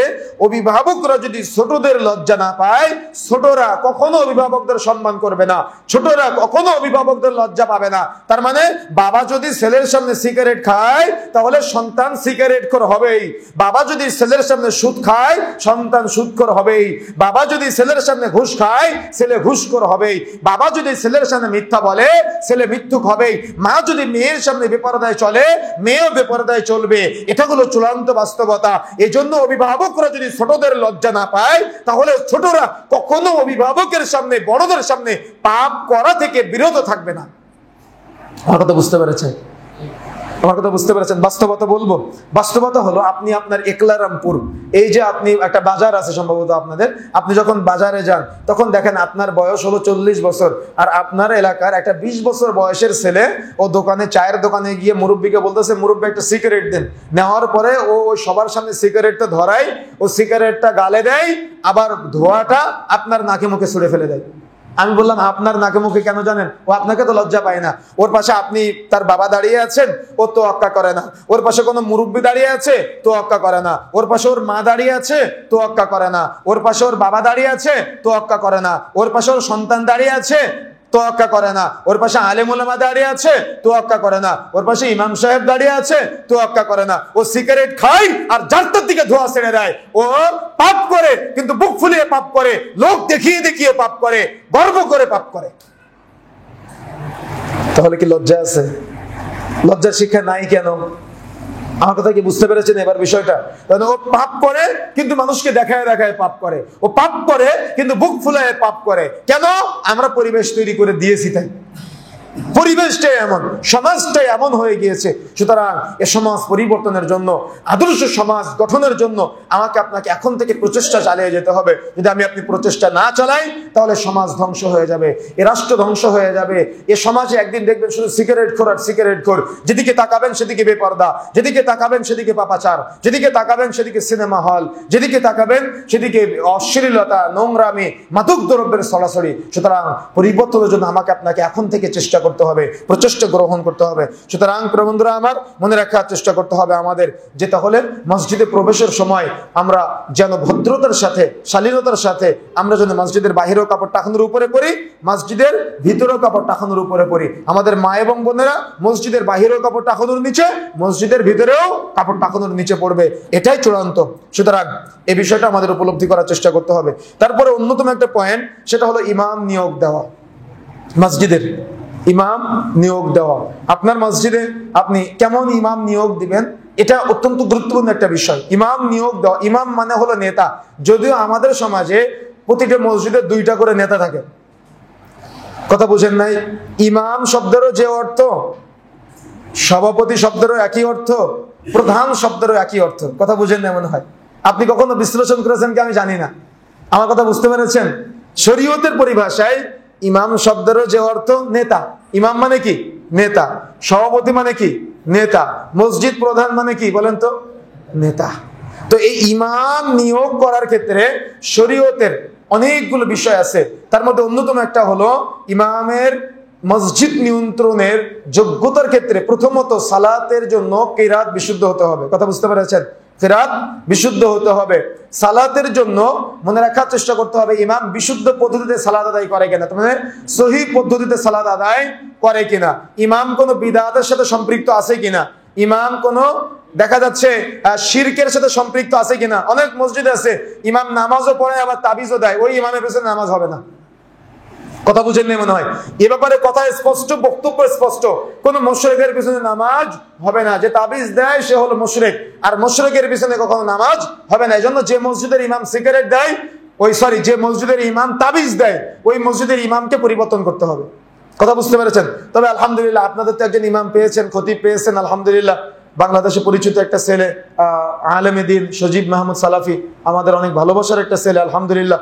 তাকে মূল্যায়ন করার চেষ্টা করবেন। কোরআন হাদিসের বক্তব্যগুলা প্রফুল্লভাবে বলার জন্য আপনারা অনুমতি দিয়ে দিবেন। কখনো কোরআন হাদিসের বক্তব্যকে আটকানোর চেষ্টা করবেন না। তাহলে দেখবেন আপনাদের পরিবর্তন হবে, আপনারা পরিবর্তন হতে পারবেন, আপনারা কিছু জানতে পারবেন ইনশাআল্লাহ। কথা বুঝতে পেরেছেন? সুতরাং চেষ্টা করে যেতে হবে আমাদের এই সমাজটাকে যাতে করে আমরা পরিবর্তন করতে পারি। আমরা এমন ইমামের নেতৃত্বে সালাত আদায় করব, খুতবা শ্রবণ করব, যার কথা হবে শুধু কোরআন এবং হাদিসের আলোকে। কথা বুঝতে পেরেছেন? এমন একটা পরিবেশ তৈরি করতে হবে। কিন্তু আপনারা আলহামদুলিল্লাহ পেয়েছেন, এজন্য আল্লাহ রাব্বুল আলামিন আপনাদের উত্তম বিনিময় এবং সঠিক দিনগুলো মানার তৌফিক দান করুন এবং জ্ঞান অর্জনের তৌফিক দান করুন, আল্লাহুম্মা আমিন। আরেকটা বিষয়, সেটা হলো ইমামের ক্ষেত্রে অনেক মসজিদে, আপনাদের এখানে নাই, অনেক মসজিদে ইমামের ক্ষেত্রে দেখা যায় ইমাম নামাজও পড়ায় আবার জর্দা খায়, ইমাম নামাজও পড়ায় আবার সিগারেট খায়। সিগারেট করে ইমাম দেখেছেন আপনারা? দেখেছেন? আছে অনেক জায়গায়, বহু জায়গায় আছে সিগারেট খোর ইমাম আছে, জর্দা খোর ইমাম আছে। সিগারেটের মধ্যে ধরায় পোড়ায় খায় আর জর্দা দিয়ে পানির মধ্যে নিয়ে খায়, একই হিসাব। কথা বুঝতে পেরেছেন? সুতরাং এই জর্দা খোর ইমাম যদি থাকে তাহলে ইমাম পরিবর্তন করার চেষ্টা করবেন। বিদআতি ইমাম যদি থাকে তাহলে পরিবর্তন করার চেষ্টা করতে হবে। মুশরিক ইমাম থাকলে পরিবর্তন করার চেষ্টা করতে হবে। কথা বুঝতে পেরেছেন? চেষ্টা করতে হবে। আরেকটা বিষয়, সেটা হলো মসজিদের ইমাম যিনি থাকবে তাকে দিয়ে 5 ওয়াক্ত সালাতের পাশাপাশি আপনার আরেকটা বিষয় চালু করতে পারেন, সেটা হলো মক্তবের শিক্ষাগুলো, যেগুলো আমরা আমাদের ছোটবেলায় দেখেছি। এটা হলো মসজিদের আদবগুলোর মধ্যে অন্যতম একটা আদব।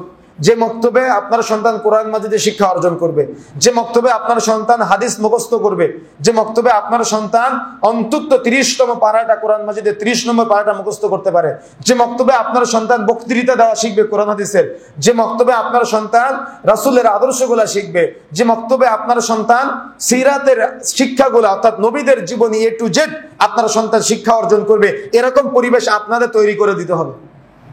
কথা বুঝেন নাই? যদি আপনারা একটু উদ্যোগ গ্রহণ করেন তাহলে হবে।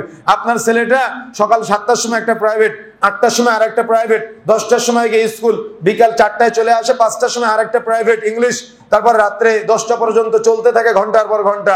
এতগুলো শিক্ষা আপনি আপনার সন্তানকে দুনিয়াবি দিতে পারেন। আপনার সন্তানকে 1 ঘন্টা আল্লাহর রাস্তায়, এই রাসূলের সিরাতের শিক্ষা, কোরআনের শিক্ষা, হাদিসের শিক্ষা, এই শিক্ষাগুলো দেওয়ার জন্য আপনাকে চেষ্টা করতে হবে না? আমার কথা কি বুঝতে পেরেছেন? এই চেষ্টাটা অব্যাহত রাখা, এটা অভিভাবক হিসেবে আপনার দায়িত্ব। আপনাকে আমরা ঠেলবো কেন? আপনি নিজে আপনার জান্নাতের জন্য এগিয়ে আসবেন। কথা কি বুঝতে পেরেছেন? আপনাকে আমাদের ঠেলতে হবে কেন? আপনি কি জান্নাত চান না? আপনি কি চান না আপনার সন্তান মানুষের মতো মানুষ হোক, আদর্শিত হোক, সিরাত জানুক, আপনার সন্তান কোরআন মাজিদের ইলম অর্জন করুক, হাদিসের ইলম অর্জন করুক? যদি আপনার ইচ্ছা, আশা, আকাঙ্ক্ষা থাকে, তাহলে আপনি নিজে থেকে এই উদ্যোগ গ্রহণের জন্য আপনি এগিয়ে আসবেন ইনশাআল্লাহ। সার্বিকভাবে পরামর্শ দিয়ে এগিয়ে আসবেন, আপনি শ্রম দিয়ে এগিয়ে আসবেন, অর্থ দিয়ে এগিয়ে আসবেন। দেখা যাচ্ছে পরিবেশ তৈরি করে দেওয়ার দিক দিয়ে আপনি এগিয়ে আসার জন্য চেষ্টা করবেন। যত আপনি সাদাকা জারিয়ার কাজে এগিয়ে আসার চেষ্টা করবেন, তত আল্লাহ রাব্বুল আলামিন আপনাকে দুনিয়া এবং আখিরাতে আপনার সম্মান বাড়িয়ে দিবেন ইনশাআল্লাহ। এরপর আসেন আরেকটা বিষয়, সেটা হলো মসজিদের কমিটি নির্বাচন। কারা মসজিদের দায়িত্বশীল হবে? মসজিদ মানে কি বলেন তো? কার ঘর? মসজিদটা হলো বাইতুল্লাহ, মসজিদটা হলো বাইতুল্লাহ, মসজিদটা হলো আল্লাহর ঘর। এই আল্লাহর ঘরের নেতৃত্ব দেওয়া, এটা কি আপনি চারটেখানি ব্যাপার মনে করেন? আমার কথা বুঝেন না মনে হয়। এই নেতৃত্ব নিয়ে আজকে আমাদের সমাজে বিভিন্ন মসজিদে কি হয় জানেন? আমি জানি না এদিকে আছে কিনা, তবে আমাদের খুলনা সাতক্ষীরাতে আমরা দেখেছি যে মসজিদে নির্বাচন হয়, গণতন্ত্রের মসজিদ হয়ে গিয়েছে এখন। তার মানে যদি এলাকার 100টা পরিবার থাকে, 100 পরিবারের দেখা যাচ্ছে 200 প্রাপ্ত বয়স্ক ব্যক্তি আছে।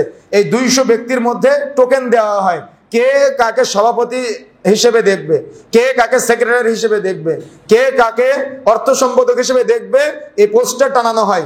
পোস্টার টানানোর পরে ওই যেভাবে চেয়ারম্যান মেম্বারের ভোট হয় না, নির্বাচন হয় না, এভাবে মসজিদে দায়িত্বশীল নির্বাচিত হয় বিভিন্ন জায়গাতে। তো এটা কি আপনি কি মনে করেছেন? এটা আল্লাহর ঘর, এটা রাজনীতির জায়গা? কথা বুঝেন না মনে হয়? আমার কথা বুঝতে পেরেছেন? এটা আল্লাহর ঘর, এখানে আপনি এখান থেকে কোনো কিছু নেওয়ার আছে? কথা বুঝেন না মনে হয়? আল্লাহর ঘরে দায়িত্ব পাওয়া মানে খাদেম হওয়া। কি হওয়া বলেন তো? খাদেম হওয়া। আল্লাহর ঘরের খাদেম হওয়া, এটা কি অনেক বড় মর্যাদার অধিকারী হওয়া। আপনি আল্লাহর ঘরের খাদেম হলেন মানে আপনি আল্লাহর ঘর দেখভাল করলেন, আপনি আল্লাহর ঘর ঝাড়ু দিলেন, আপনি মসজিদের সভাপতি হয়েছেন। জীবনে কতদিন মসজিদ ঝাড়ু দেন নাই আপনি? কথা বুঝেন নাই মনে হয়? কথা বুঝতে পেরেছেন?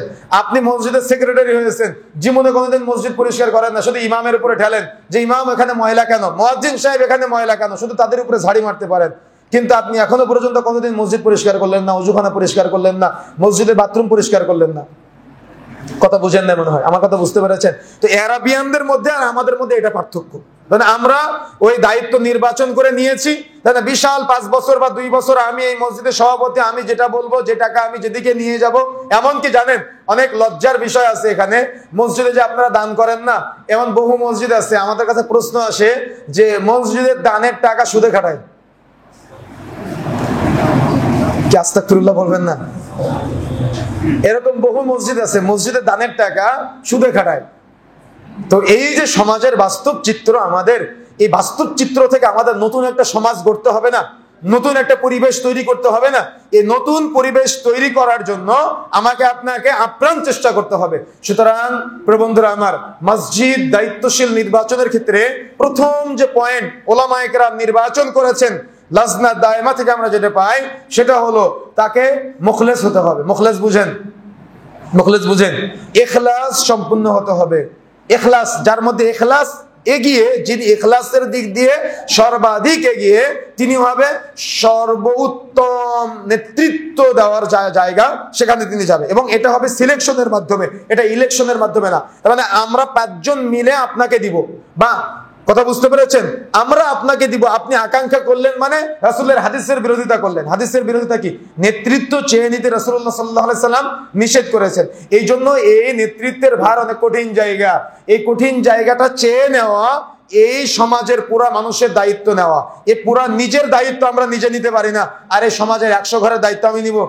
কথা বুঝেন না মনে হয়? এজন্য 5 জন ব্যক্তি মিলে বা 10 জন গণ্যমান্য ব্যক্তি মিলে একজনকে সভাপতি হিসেবে দায়িত্ব দিবে, একজনকে সেক্রেটারি হিসেবে দায়িত্ব দিবে, একজনকে এই দায়িত্বর যে বাস বিচার হবে, এই পুরাটা হবে ইখলাসের বিবেচনায়, ইমানদারিতার বিবেচনায়, তাকওয়ার ভিত্তিতে, হালাল উপার্জনের ভিত্তিতে। দেখা যাচ্ছে নীতি নৈতিকতার ভিত্তিতে সত্য এবং মিথ্যার মানদণ্ড হিসেবে তাকে নির্ধারণ করে যিনি সত্যবাদীদের কাতারে এগিয়ে আসবে তাকে নির্বাচন করতে হবে। কিন্তু দুঃখজনক হলো সত্য যে আমাদের সমাজের অধিকাংশ বিভিন্ন জায়গায় মসজিদের দায়িত্বশীল যারা হয় তারা দেখা যায় যে অমুক রাজনৈতিক নেতা, তমুক রাজনৈতিক নেতা, অমুক দায়িত্বশীল, তমুক দায়িত্বশীল, যার যত বড় ব্যবসা সে তত বড় দায়িত্বশীল। কি এটা সমাজের বাস্তবতা না? কথা কি বুঝতে পেরেছেন আমার? এটা হলো সমাজের চূড়ান্ত বাস্তবতা। এই জন্য এই বাস্তবতা থেকে ফিরে এসে আমাকে আপনাকে রাসূলুল্লাহ সাল্লাল্লাহু আলাইহি সাল্লামের রেখে যাওয়া যে ঐশী বিধান, এই ঐশী বিধানের আলোকে সমাজ পরিবর্তনের জন্য যখন আপনি মসজিদের নিয়ন্ত্রক নির্বাচন করবেন, তখন অবশ্যই যিনি ইলমের দিক দিয়ে এগিয়ে, ইমাম না থাকলে যিনি নামাজ পড়াতে পারবে, কথা বুঝেন না মনে হয়, ইমাম না থাকলে যিনি নামাজ পড়াতে পারবে, কিন্তু যার মুখে দাঁড়িয়ে নাই, যে সিগারেট খেয়ে ঘুরে বেড়ায়, যে সুদ খেয়ে ঘুরে বেড়ায়, যে ঘুষ খেয়ে ঘুরে বেড়ায়, আপনি যদি এমন কোনো ব্যক্তিকে আপনার মসজিদের দায়িত্বশীল হিসেবে, সে যে মানের দায়িত্বশীল হোক না কেন, ছোট থেকে বড়, আপনি যদি নির্বাচন করেন তাহলে আপনার মসজিদ ধ্বংস, আপনার সমাজ ধ্বংসের দ্বার প্রান্তে চলে যাবে। এই জন্য এটা নিজে থেকে নিজে চিন্তা করতে হবে, আমি তো ওই পর্যায়ের না, আমি কেন ওখানে যাব? কথা বুঝেন না মনে হয়? আমি তো ওখানে যাওয়ার যোগ্যতা রাখি না। ওই যোগ্যতা ইমানদারদের, ওই যোগ্যতা তাকওয়াশীলদের। যদি আমি তাকওয়াশীল হতে পারি তাহলে আমি গ্রহণ করতে পারি, কিন্তু আমি তো তাকওয়াশীল না, আমি তো হারাম উপার্জনের সাথে জড়িয়ে থাকি, তাহলে আমি কেন ওই জায়গায় যাব? এই জন্য নিজেকে নিজে বিরত রাখার ট্রাই করতে হবে, চেষ্টা করতে হবে। তা না হলে আপনি ওই জায়গায় গেলেন মানে আপনার মাধ্যমে ধ্বংস হয়ে যাবে। কেন? ইমাম যখন আপনার বিরুদ্ধে বলবে তখন আপনার শরীরে জ্বালাপোড়া তৈরি হবে, তখন ইমাম পরিবর্তন করাও, ইমাম চেঞ্জ করো, আর একজন ইমাম দরকার, এই ক্ষতি আর কখনো নিয়ে আসা যাবে না। দেখা যাচ্ছে যে ওই পরবর্তীতে গ্রুপিং তৈরি হবে, গ্রুপিং তৈরি হয়ে নতুন করে পরিবর্তিত সিস্টেম চলে আসবে যে না, এভাবে ইমাম রাখা ঠিক হবে না, নতুন ইমাম নিয়ে আসতে হবে, নতুন খতিব নিয়ে আসতে হবে, এই খতিব আর কখনো চলবে না। এভাবে গ্রুপিং তৈরি হবে, তখন ওই সত্য এবং সঠিক কথাগুলো হজম হবে না। কথা বুঝতে পেরেছেন? এই জন্য এই মেম্বারটাকে ওপেন রাখবেন, মেম্বারটাকে কুক্ষিগত করবেন না, তাহলে আল্লাহর কাছে জবাব দেওয়া লাগবে। মেম্বারটাকে উন্মুক্ত করে দিবেন কোরআন হাদিসের জন্য, মেম্বারটাকে নিজের করে রাখার চেষ্টা করবেন না কোনো সময়, তাহলে আপনি সফলতা অর্জন করতে পারবেন না, আপনার সমাজও সফল হতে পারবে না, আর যারা দায়িত্ব দিবেন আপনারাও সফল হতে পারবেন না। কেন? আপনারা জেনে বুঝে আপনার সমাজকে জাহালতের মধ্যে ঢেলে ফেলে দিলেন। এই জন্য প্রিয় বন্ধুরা আমার, আমাকে আপনাকে এই সঠিক এবং সত্য কথাগুলা মানুষের কাছে বলার জন্য যে স্পৃহা, যে ইচ্ছা, আশা, আকাঙ্ক্ষা, আগ্রহ আছে, এর মূল হলো জ্ঞান, ইলম। এই জন্য জ্ঞান অর্জনের বিকল্প নাই। আর জ্ঞান অর্জনের জন্য জুমার দিন সবার আগে মসজিদে আসতে হবে এবং চেষ্টা করতে হবে মনোযোগ সহকারে খুতবা শ্রবণের জন্য। যদি আপনার বিরুদ্ধে যায়, ইমামের উপরে রাগ না করে, খতিবের উপরে রাগ না করে নিজেকে পরিবর্তন করবেন না, এটা তো আমার ভুল, উনি তো ঠিক বলেছে, এটা আমার ভুল, আমি ভুল থেকে ফিরে আসলাম। কথা কি বুঝতে পেরেছেন? এটা হলো ইমানদারের বৈশিষ্ট্য, এটা হলো তাকওয়াশীলের বৈশিষ্ট্য, এটা হলো আল্লাহ ওয়ালার বৈশিষ্ট্য। যদি আপনি এই বৈশিষ্ট্য ফলো করতে না পারেন তাহলে কিন্তু সমাজ আর সমাজের জায়গায় থাকবে না। এই জন্য আমাকে আপনাকে চেষ্টা করতে হবে মসজিদের মেম্বারগুলো উন্মুক্ত করে দেওয়ার জন্য, কোনো গ্রুপিং যেন না হয়, এখানে যেন কোনো প্রকার কোরআনের বাহিরের কোনো আলোচনা না হয়, একেবারে স্পষ্ট স্ট্রিক্ট কাট কোরআন এবং সহিহ সুন্নাহর কথা হবে, কোরআন এবং সহিহ সুন্নাহর বাহিরে কোনো আলোচনা এবং কোনো প্রকার কোনো পরামর্শ দেখা যাচ্ছে এই মসজিদের মেম্বার থেকে যেন কোরআন হাদিসের বাইরে না হয়, সেদিকে আমাকে আপনাকে প্রত্যেকের সজাগ দৃষ্টি রাখার চেষ্টা করতে হবে। এখন আসুন যে কথা বলতে চাচ্ছিলাম, মসজিদে নারীদের সালাতের ব্যবস্থা করা, এটা হলো মসজিদের একটা আদব। যদিও আপনাদের এখানে আছে আলহামদুলিল্লাহ, ৫ ওয়াক্ত সালাতেও আসে, আমি শুনেছি, খুশি হয়েছে আলহামদুলিল্লাহ। তবে আমাদের সমাজে অনেক মসজিদে মহিলাদের সালাত আদায় করতে দেয় না। আমি বলবো, অনুরোধ করে, যে আমাদের চেষ্টা করতে হবে যাদের একটু পরিবেশ তৈরি আছে, আপনি বললে কথা চলবে সেখানে, এই পরিবেশে আপনি চেষ্টা করবেন মহিলাদেরকে দিনের শিক্ষাটা দেওয়ার জন্য। কেন? মহিলাদের দিনের শিক্ষাটা দেওয়া অত্যন্ত জরুরি। কেন? বাবা সবসময় বাড়িতে থাকে না, মায়ের কাছে সন্তানরাই থাকে। আর মা যদি ২৪ ঘন্টা ইফতার জালসার সামনে বসে থাকে তাহলে সন্তান কি করবে? কথা কি বুঝতে পেরেছেন? মা যদি ২৪ ঘন্টা সিনেমার সামনে বসে থাকে তাহলে সন্তান কি করবে? সন্তান কোন পথে যাবে? এই জন্য মায়ের শিক্ষাটা অর্জন করা অত্যন্ত জরুরি। আপনি যখন নামাজে আসবেন সাথে করে আপনার স্ত্রীকে নিয়ে আসবেন। জুমার দিন আপনার গোস্ত রান্না হয় আপনার বাড়িতে, গোস্তটা একটু আগে রান্না করে ১২টার আগে শেষ করতে বলবেন, যাতে করে ১২টা ১৫ খুতবা শুরু হয়। ১২টা ১৫-র আগে যেন আপনি এবং আপনার স্ত্রী, আপনার সন্তান সবাই মিলে মসজিদে থাকতে পারেন, এরকম একটা আগ্রহ। জীবনে তো বহু টাকা ইনকাম করেন, সপ্তাহে 6 দিন বেশি ইনকাম করবেন, শুক্রবারের দিন অন্তত 1-1.5 ঘন্টায় সময়টা আপনি নিজে আল্লাহর জন্য আপনার পরিবারকে সাথে নিয়ে এসে দেখেন না আপনার পরিবার পরিবর্তন হয় কিনা। না হলে কিন্তু আমাদের সমাজের যে যুব সমাজ যেদিকে চলে যাচ্ছে, ধ্বংসের দ্বার প্রান্তে উপনীত হয়েছে, এই যুব সমাজকে কোরআন এবং সহিহ সুন্নাহর দিকে নিয়ে আসতে হবে। এবং যখন তারা কোরআন এবং সহিহ সুন্নাহর দিকে এগিয়ে আসবে, তখন যারা অভিভাবক শ্রেণীর আছে, তখন আমাদের চেষ্টা করতে হবে তাদেরকে আগ্রহ দেওয়ার জন্য, তাদেরকে অনুপ্রেরণা দেওয়ার জন্য, তাদেরকে এই দ্বীনি কাজে এগিয়ে আসার জন্য সার্বিক পরামর্শ, সার্বিক সহযোগিতা দিয়ে। কেন, এটা তো আপনার গর্বের বিষয় যে আপনার এলাকার যুবকেরা গান বাজনার আয়োজন করতেছে না, আপনার এলাকার যুবকেরা অশ্লীলতার আয়োজন করতেছে না, আপনার এলাকার যুবকেরা দেখা যাচ্ছে যাত্রাপালার আয়োজন করতেছে না, তারা ওয়াজ মাহফিলের আয়োজন করতেছে, তারা হালাকার আয়োজন করতেছে, তারা জুমার আয়োজন করতেছে। এটাকে অনুপ্রেরণা দেওয়া, এটাও ইমানদারের বৈশিষ্ট্য। এমন বহু গ্রাম আছে, এমন বহু এলাকা আছে, আমরা দেখেছি, আল্লাহে আল্লাহ সাক্ষী, যে মাহফিলের আয়োজন করেছে, আবার এক শ্রেণীর যুবকেরা তারা গান বাজনার আয়োজন করেছে। এদিকে আমরা মাহফিলে আলোচনা করতেছি, ওদিকে গান বাজনার ডুমডুম আওয়াজ হচ্ছে। তো আপনার এলাকার আপনার সন্তান, আপনার ভাই, আপনার ভাতিজা, আপনার প্রতিবেশী, তারা যে দিনের জন্য চেষ্টা করতেছে, যখন তারা এভাবে এগিয়ে আসবে, তখন উচিত এই দিনের কাছে সহযোগিতা করার জন্য, অনুপ্রেরণা দেওয়ার জন্য। সবসময় মনে রাখবেন, মানুষের কল্যাণ কামনা করবেন, কখনো অকল্যাণ কামনা করবেন না, প্রত্যেকের কল্যাণ কামনা করবেন। একদা আবু বকর রাদিয়াল্লাহু তাআলা আনহু বসে আছে, আর আল্লাহ রাসূল সাল্লাল্লাহু আলাইহি সাল্লাম বসে আছে। তো একজন বেদুইন এসে আল্লাহ রাসূলকে, ওই আবু বকর রাদিয়াল্লাহু তাআলা আনহুকে প্রচুর গালিগালাজ করতেছে। তো আবু বকর রাদিয়াল্লাহু তাআলা আনহু চুপচাপ শুনতেছে, কথা বুঝতে পেরেছেন? আর আল্লাহ রাসূল মুস্কি মুস্কি হাসে। এদিকে আবু বকরকে গালি দেয়, আর আল্লাহ রাসূল কি করে? হাসে। তো আমাদের সমাজের বাস্তবতা কি? যদি বন্ধুকে বন্ধু আরেকজন এসে গালি দেয়, তাহলে আরেক বন্ধু অপর দিক থেকে গালি দেওয়া শুরু করে। কিন্তু আবু বকরকে গালি দিচ্ছে, আর রাসূলুল্লাহ সাল্লাল্লাহু আলাইহি সাল্লাম হাসতেছে। তো আবু বকর রাদিয়াল্লাহু তাআলা দেখে যে আমাকে গালি দেয় আর রাসূল হাসে। তো এক পর্যায়ে আবু বকর রাদিয়াল্লাহু তাআলা রাগ কন্ট্রোল করতে না পেরে একটু কথার জবাব দিয়ে ফেলছে, যে গালি দিচ্ছে তার কথার জবাব দিয়ে দিয়েছে। তো জবাব দেওয়ার সাথে সাথে আল্লাহ রাসূল ওখান থেকে উঠে চলে গিয়েছে। তো চট করে আবু বকর রাদিয়াল্লাহু তাআলা দৌড়াতে দৌড়াতে রাসূলের পিছনে গিয়ে বলতেছে, ইয়া রাসূলুল্লাহ, আমি কি কোনো ভুল করে ফেলেছি? যখন বেচারা আমাকে গালি দিচ্ছিল তখন আপনি হাসতেছিলেন, আর যখন আমি জবাব দিলাম তখন আপনি উঠে চলে আসলেন মন খারাপ করে। আমি কি কোনো ভুল করেছি?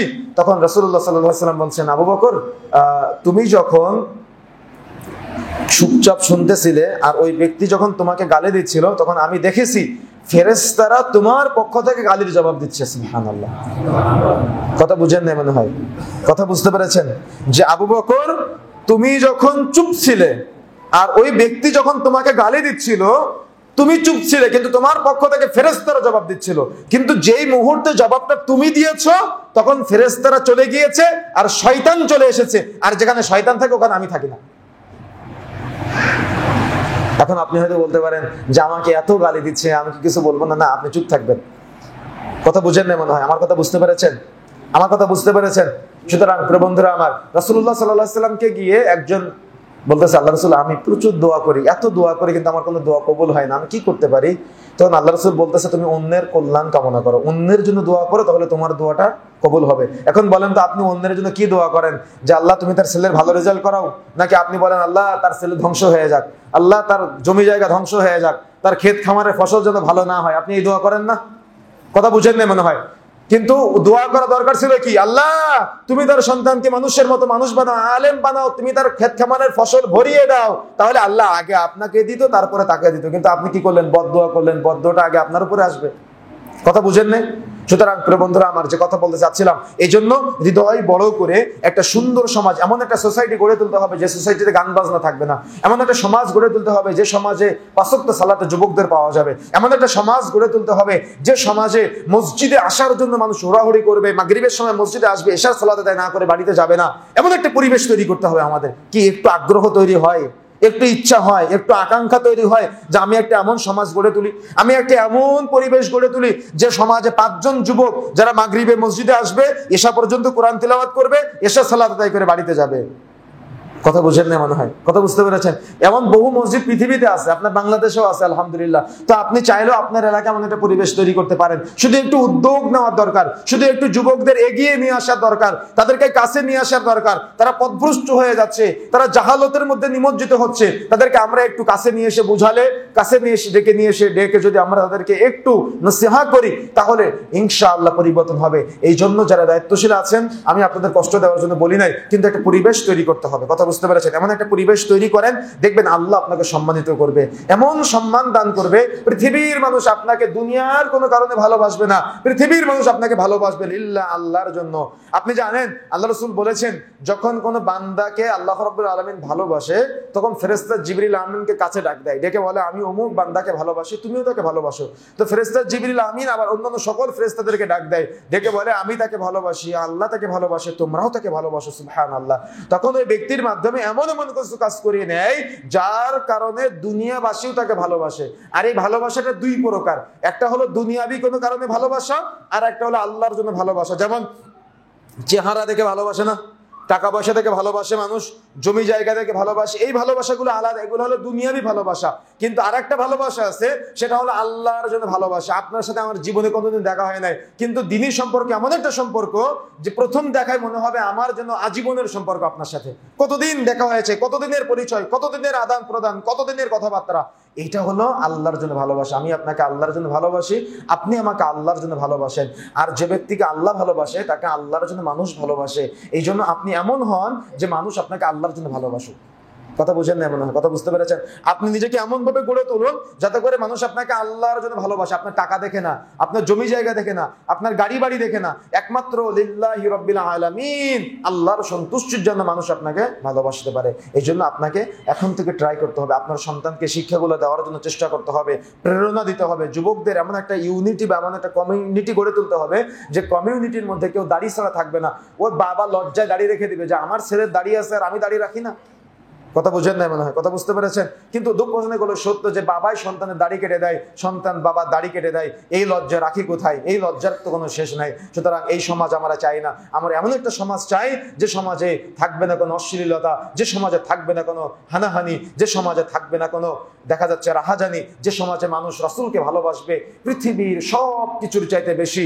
পৃথিবীতে দুনিয়াতে পিতামাতা সন্তান সন্তানাদি যা কিছু আছে সব কিছুর চাইতে রাসূলকে বেশি ভালোবাসতে হবে। আবার বলি, পৃথিবীতে দুনিয়াতে পিতামাতা সন্তান সন্তানাদি যা কিছু আছে সব কিছুর চাইতে রাসূলকে বেশি ভালোবাসতে হবে। আপনার সন্তানকে যদি আপনি ভালোবাসাটা শিক্ষা দিতে না পারেন, তাহলে আপনার সন্তান ভালোবাসবে অমুক ক্রিকেটারকে, আপনার সন্তান ভালোবাসবে অমুক ফুটবলারকে, রাসূলের বিরুদ্ধে মানুষ কটু মন্তব্য করবে, আপনার সন্তানের শরীরে আঘাত লাগবে না। কথা বুঝেন নাই? কিন্তু আপনি কি জানেন রাসূলকে নিয়ে পৃথিবীতে যে যেখানে যে অবস্থানে অবমাননা করুক না কেন, তার বেঁচে থাকার কোনো সুযোগ নাই। সুতরাং এই স্পৃহা, এই অনুপ্রেরণা, এই আগ্রহ আপনার সন্তানের হৃদয়ে থাকতে হবে যে আমার রাসূলকে পৃথিবীর সব থেকে ভালোবাসার পাত্র হিসেবে গ্রহণ করার। যদি আপনার সন্তান এই অন্তত একটা শিক্ষা অর্জন করতে পারে, তাহলে আপনার সন্তানের জীবন সফল। আর যদি আপনার সন্তানের শিক্ষাটা অর্জন করতে না পারে, তাহলে দুনিয়াতেও ব্যর্থ, আখিরাতেও ব্যর্থ।